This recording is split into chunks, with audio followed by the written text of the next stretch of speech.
அல்ஹம்துலில்லாஹ் அஸ்ஸலாத்து வஸ்ஸலாமு அலா நபீனா முஹம்மதின் வஅலா ஆலி முஹம்மத் அம்மா பஅத்.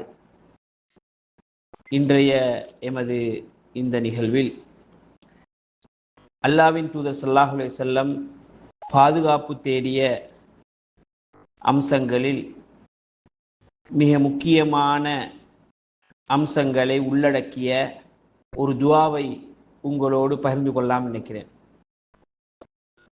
அல்லாஹ்வின் தூதர் ஸல்லல்லாஹு அலைஹி வஸல்லம் கவலை, துன்பம், இயலாமை, சோர்வு, கஞ்சத்தனம், கோழைத்தனம், கடன் சுமை, பிறரது ஆதிக்கம், இப்படி அல்லாஹ்வின் தூதர் ஸல்லல்லாஹு அலைஹி வஸல்லம் இந்த அம்சங்களை எல்லாம் சொல்லி அல்லாஹ்விடம் பாதுகாப்பு தேடியிருக்கிறார்கள். இந்த துஆவை அல்லாஹ்வின் தூதர் ஸல்லல்லாஹு அலைஹி வஸல்லம் வளமையாக கேட்கக்கூடியவர்களாக இருக்கிறார்கள். இது புகாரியிலே 6369வது இலக்கத்திலே இந்த ஹதீஸ் பதிவாகிறது.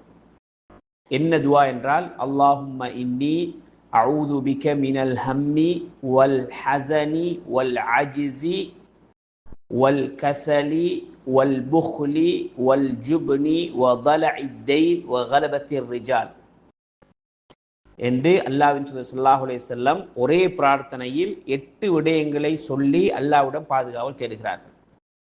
யா அல்லாஹ், எனக்கு ஏற்படக்கூடிய நிகழ்கால துன்பம், எதிர்கால துன்பம், ஹம் வல் ஹசன், இப்போ நான் நிகழ்காலத்தில் உள்ள துன்பம் அல்லது எதிர்காலத்தில் வர இருக்கக்கூடிய அல்லது கடந்த காலங்களில் எனக்கு ஏற்பட்ட அந்த துன்பங்கள்,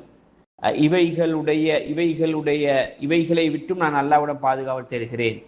அடுத்தது இயலாமை, ஒரு விடயத்தை சாதிக்க முடியாத அல்லது செய்ய முடியாத அந்த இயலாமைத்தனத்தை விட்டும், சோம்பேறித்தனத்தை விட்டும், கஞ்சத்தனத்தை விட்டும், கோழைத்தனத்தை விட்டும், அதே போல கடன் சுமையை விட்டும், கடனால் அந்த கடன் சுமையை தாங்க முடியாத அந்த நிலையை விட்டும், அதே போல பிறரது ஆதிக்கத்தை விட்டும் நான் உன்னிடம் பாதுகாவல் தேடுகிறேன் என்று ரசூலுல்லாஹி ஸல்லல்லாஹு அலைஹி வஸல்லம் அல்லாஹ்விடம் இந்த 8 அம்சங்களை சொல்லி பாதுகாப்பு தேடுவார்கள். எனவே இந்த துஆவை பொருளை உணர்ந்து எமது அன்றாட வாழ்க்கையில் நாங்கள் ஓதக்கூடியவர்களாக இருந்தால் நிச்சயமாக இப்படியான அனைத்து தீங்குகளில் இருந்தும் எமக்கு மன நிம்மதியும் எமக்கு ஒரு ஆறுதலும் பாதுகாப்பும் கிடைக்கும். குறிப்பாக கடன் சுமை, கடனில் ஏற்படக்கூடிய துன்பங்களுக்கு துஆ அல்லாஹ்வின் தூதர் ஸல்லல்லாஹு அலைஹி வஸல்லம் அதையும் சேர்த்து இந்த துஆவிலே கற்றுத்தருகிறார்கள். அல்லாஹும்ம இன்னி அஊது பிக மினல் ஹம்மி வல் ஹஸன் வல் அஜ்ஸி வல் கஸல் வல் புக்லி வல் ஜுபன் வ ضلعித் தைன் வ கலபத்திர் ரிஜால்.